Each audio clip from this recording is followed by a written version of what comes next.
Blustery conditions couldn't keep the crowd away, but they did test the holding power of both hats and hairspray. Horses rounding the home turn were confronted by a gale force headwind, and the skills of the country's most experienced jockeys were stretched to the limit. When you turn into the straight, it's a very, very strong force, and it's a lot of jockeys are having trouble handling it because you're on top of a horse travelling at 35 mile an hour, and with this wind, gee whiz, it's not easy today. They are pretty trying conditions. As the starting time for the big race drew closer, all eyes turned to the form guide. It was a quality field, and it seemed no one could agree on a winner. What's going to win the Cameron Handicap? Oh, I don't know. I'm looking at Barradar Boy. I don't mind that one. Let's hurry. Brunch time. As far as I'm concerned, it's Quicksilver Cindy, and that's it. The big one, Bruce or Bold Rancher. The Dunedin credibility obviously influenced plenty of punters, and the money poured in for Bold Rancher, which started a clear-cut favourite. Gary Harley was sticking by his original tip of brunch time, but he'd also had his ear to the door of the jockey's room.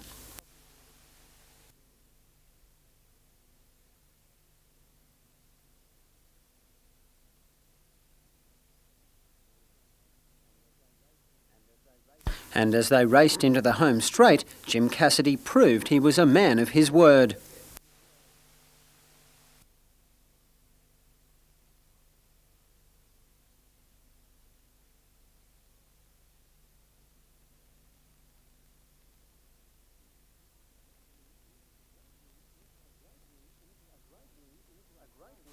A great win in a great race, and Cassidy has his sights set even higher.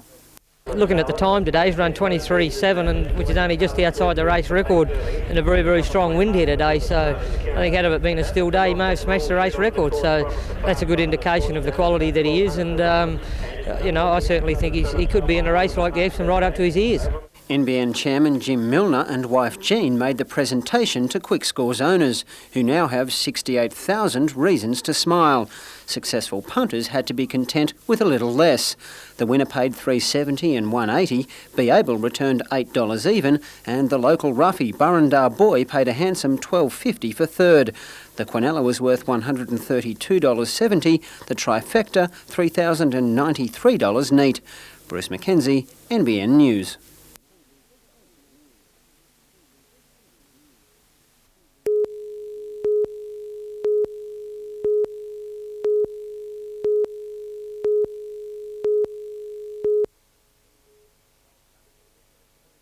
Gold Cup can be a fair pointed to the Melbourne Cup, with previous winners Hyperno and Gurners Lane going on to grab the glamour event in the southern city.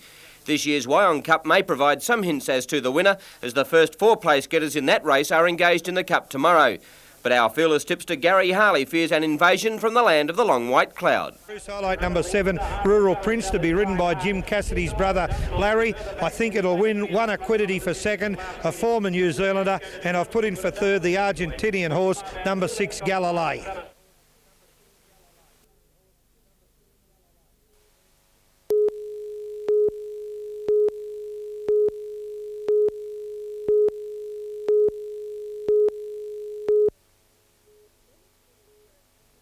Many students were attracted to study nursing because of the promising job prospects. On the eve of final exams, these students have been told the situation has changed.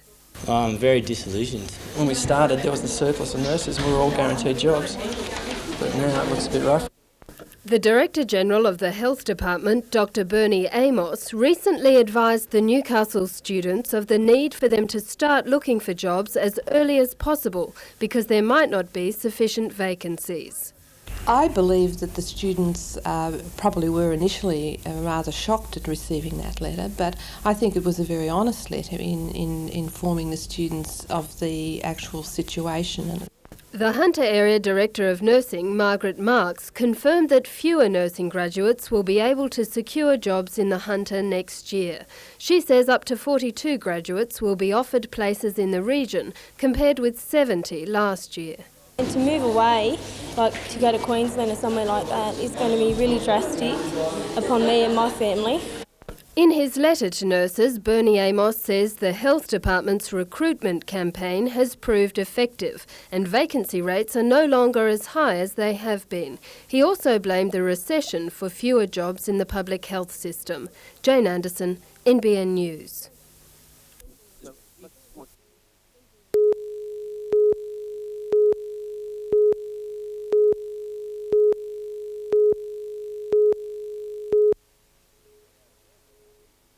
Mayor Fairweather says his council has been lobbying for months to bring the contract to Maitland, a $70 million deal to build hundreds of buses, creating at least 100 jobs.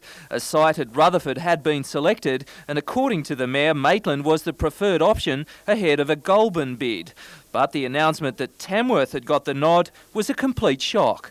I was amazed, Peter, and disgusted because at no time was Tamworth ever mentioned in discussions. Transport Minister Bruce Baird went straight on the defensive. It's got nothing to do with Mr Tony Windsor, I should make clear. Tony Windsor, the independent member for Tamworth, holds the balance of power in the state parliament. It is in the Greiner government's interest to keep Mr Windsor on side. Ray Fairweather says Maitland's bid has been taken for a ride. What do you think about Mr Baird's comment that this is nothing to do with Tony Windsor? I'm sure he said that with tongue in cheek. Adding to the controversy, Bruce Baird told Parliament it was Sir Peter Abels, the owner of the company which will build the buses, who made the suggestion to change to Tamworth. Peter Ryan, NBN News.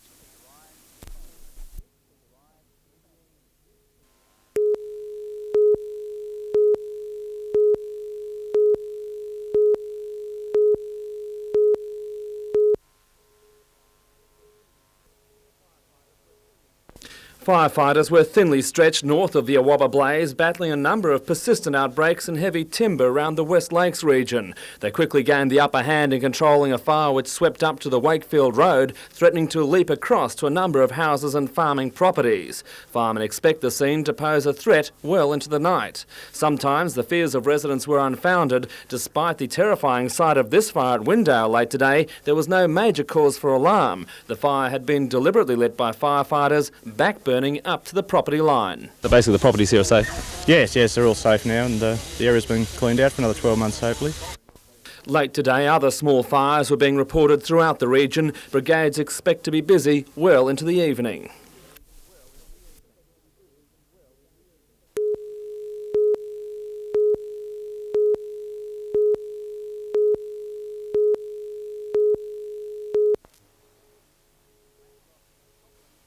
Landlocked and hobbling, Shane Powell is racing time in a bid to be fit for this weekend's Quicksilver Surf League final. As I was going to the water, I trod on a sharp rock and it just punctured my heel. But it's pretty good. It's a nice clean little cut, even though it's pretty deep, but still looks pretty good for Surf League. I should be pretty good.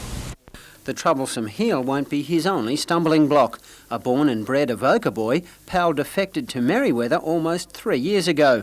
The Avoca Club will also be competing in the Surf League final series, and the young Central Coaster won't be the most popular man on the beach if things get tight between the two teams. Oh, that's no problem. I've had, because when I joined Merewether, I surfed down here a couple of times, like against Avoca, at Avoca, and I have a bit of a house like they pay out a bit and that, but there's nothing special. The All-Pro Merewether team, featuring the likes of Nick Wood, Luke Egan and Simon Law, will start a short-priced favourite to grace the winners' rostrum once again. Bruce McKenzie, NBN News.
The Falcons looked relaxed at today's practice session, but they had every reason to be nervous. With the exception of Michael Johnson, no player is assured of a place in the side next year. Tomorrow night's clash with the Bullets will be their last chance to impress coach Tom Wiseman. We're not going to have a wholesale clear out, but we do need to bring in a couple of other players. We need to have a new look. We need to improve the team because the league is improving. That won't be the only motivating factor. The Falcons believe they were robbed at Boondall a fortnight ago when the Bullets triumphed by a single point in overtime. Revenge tomorrow night would be doubly sweet. We feel that we should have won that ball game, and the players feel that we owe them one. So I think motivation-wise, there's not going to be a big problem for us. Also, it's the last game here at Broadmeadow Stadium, with the new stadium going up across the road here. So I think it'll be a good night. Bruce Mackenzie, NBN News.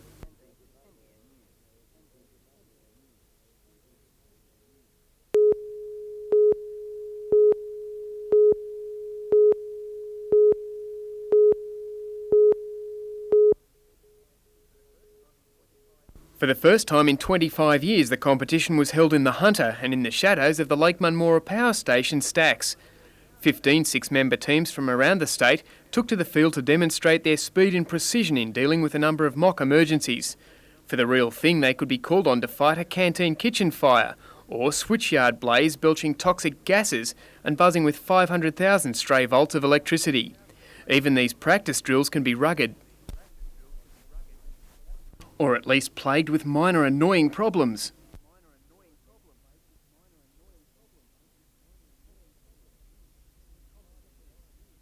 Competition is fierce with team pride on the line. Looking the part can help lift the overall game. We hope it gives us a winning edge, but it's more of a trend. But the real points were to be made in knowing how to best go about solving difficult situations in the shortest possible time. In the final wash-up, the well-drilled Araring team took the honours ahead of the Tamworth Depot squad and Vales Point in third place. Andrew Lobb reporting for NBN News.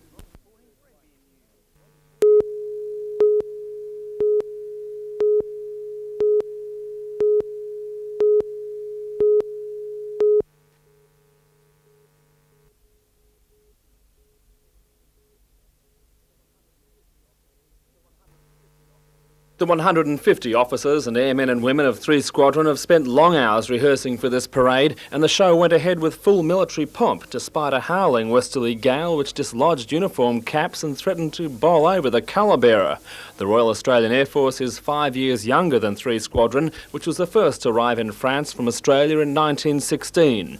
Air Force top brass viewed the parade, including Chief of Air Staff Air Marshal Ray Fennell. Also attending was a cross-section of ex-squadron members from the past 75 years, among them the oldest surviving member, 95-year-old Harold Edwards. Harold was a watchmaker who went to France as an instrument fitter. He admits there was precious little to maintain compared to today's high technology. Very few instruments and very little went wrong with them. Mr. Edwards has the unusual distinction of being the man charged with guarding the body of the infamous Red Baron Manfred von Richthofen, who was shot down over Australian lines. He's a stodgy-looking little fellow, fairly heavy built, but not a big man by any means, and he was very poorly dressed, it seemed to me. Of course, his flying jacket had been taken off him, but he was there and laid out. 3 Squadron gave the Baron a full military funeral, and his death sparked a debate which still rages about who shot him down. Mr. Edwards says it couldn't have been the Canadian pilot Captain Brown. The angle of the bullet proves to him that it was Australian ground fire.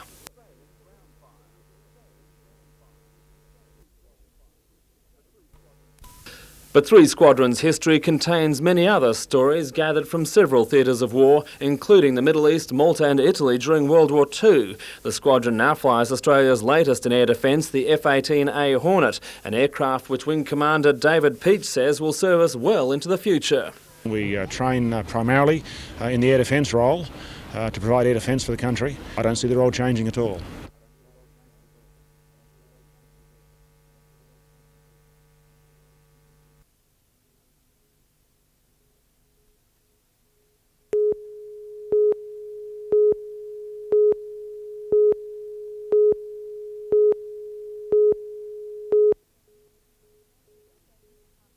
The paediatric department's salary budget has been trimmed to $6.5 million, and this would mean drastic staff and facilities cuts.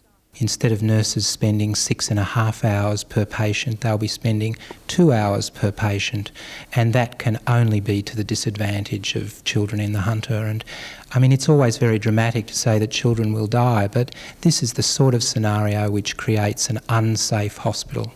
The budget revision would also see resident and registrar overtime abolished and 30 beds axed, proposals staff can't endorse. Basically what we've said is that we are unable to provide the services that the children of the Hunter deserve within the budget that's been provided. But the group is willing to compromise. It's outlined minimum acceptable standards based on an $8.3 million budget. Under those proposals, overnight beds would be cut from 48 to 31 and 2 neonatal cots would close. But 24-hour resident and registrar cover would be retained, along with an acceptable nurse-to-patient ratio. But even if the department is granted the $8.3 million alternative it's proposed, there's no guarantee there'll be enough beds. It works off a 90% occupancy rate, and if demand is higher, there simply won't be enough room. The department's plan is now before hospital management. If it's rejected, doctors say lives will be endangered. If that provisional budget becomes the real budget, that things will be very, very grim for children in the Hunter. And the department says there's still more at stake, the future of John Hunter as a training hospital. That will be impossible for paediatrics. This hospital also trains paediatricians. I'm sure that we will lose accreditation from the college that trains paediatricians. And even more importantly is there is a threat to our medical school in that we may lose accreditation to train doctors.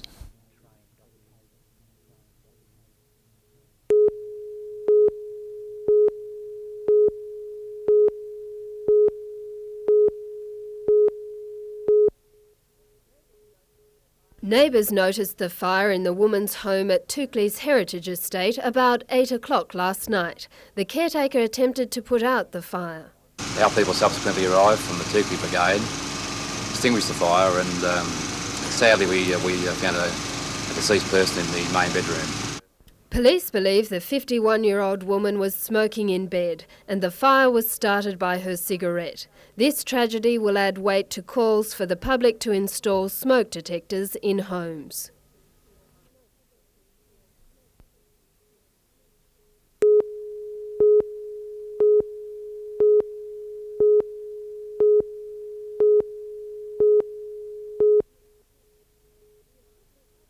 The equipment was checked, final touches added, and competitors gingerly took their positions. This is the longest event on the rowing calendar this year. In this regard, it's only important to get experience, to get performance, to get endurance, strength. Members of the Sydney 8 and Haberfield 4 have just returned from the World Championships in Vienna. The state coach Harold Arling was keenly recording the results of Australia's potential Olympic rowers. We've got, I would say, nearly 12 good heavyweight, men heavyweight, and some good lightweights. They are really good, and I think they should be prepared for next year's World Championships and Olympic Games. The men's 8 was won by Sydney Rowing Club, followed by Mossman and Glebe. Jane Anderson, NBN News.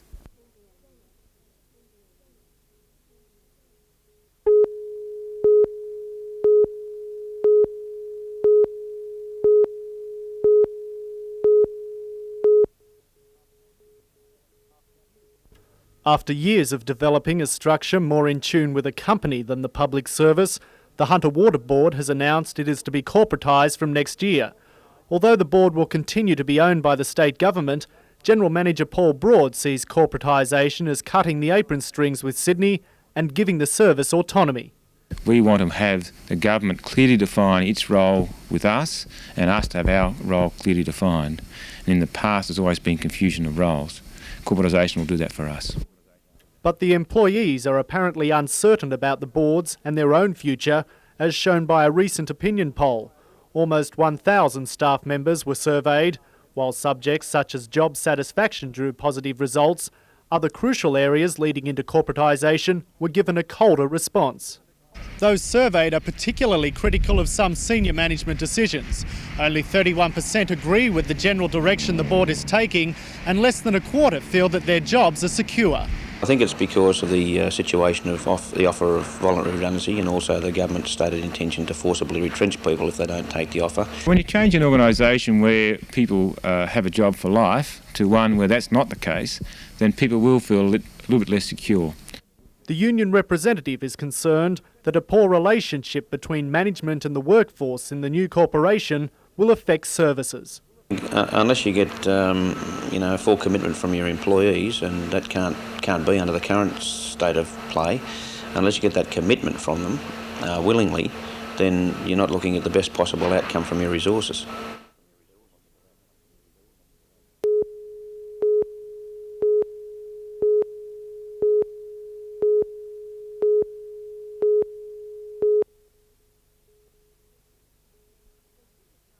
The City Council has been asked to develop a policy on sun protection which could be adopted by councils across the state. You've got coastal areas, you've got a lot of sun, you've got beaches. The council is involved in many activities, leisure activities, also children's activities, and therefore it seemed important to us to pick an area that had all the things we need to develop this policy for the whole of New South Wales. There was a time when the only warning to sun lovers was to swim between the flags. Now that has changed. Australians are aware of the need to cover up, but the Newcastle City Council hopes to spread the message further. The councils of New South Wales have to be able to assist by supplying areas where people can take advantage of shade and protection from the sun. The Greiner government today presented the Newcastle Council with a cheque for $35,000. It will employ a project officer who will suggest ways in which the council could help reduce the incidence of skin cancer. Jane Anderson, NBN News.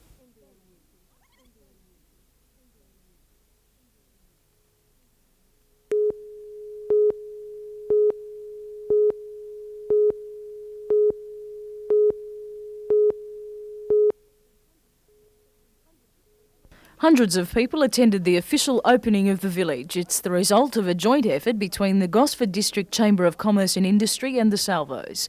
It received no government funding, instead money from a lending authority and donations paid for the facility. Prospective residents also chipped in. The complex's design and construction is aimed at ensuring the cost of resident entry is substantially less than that at similar villages. Woodport consists of 79 self-care units, 80 hostel units and an 80-bed nursing home with an additional 16-room special care wing for Alzheimer's patients. All sections of the village are joined by covered walkways complete with special facilities for the disabled.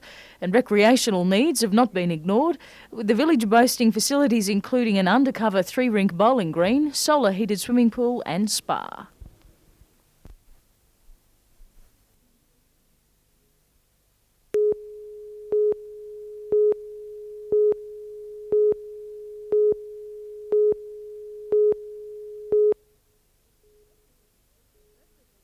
Representatives of community welfare groups from across the Hunter met in Newcastle today to exchange experiences.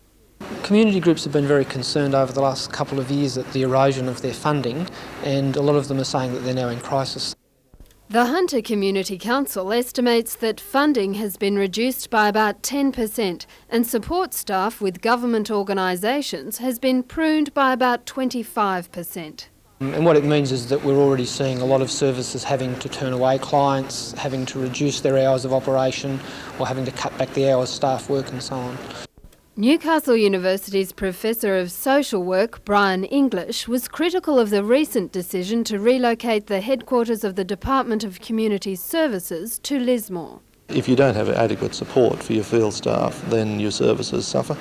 And that's one way it'll suffer. It'll suffer also, though, as I said before, in the fact that the regional office will be remote from the vast majority of the people that it serves. The Hunter Community Council will produce a report detailing service cuts in the area. Jane Anderson, NBN News.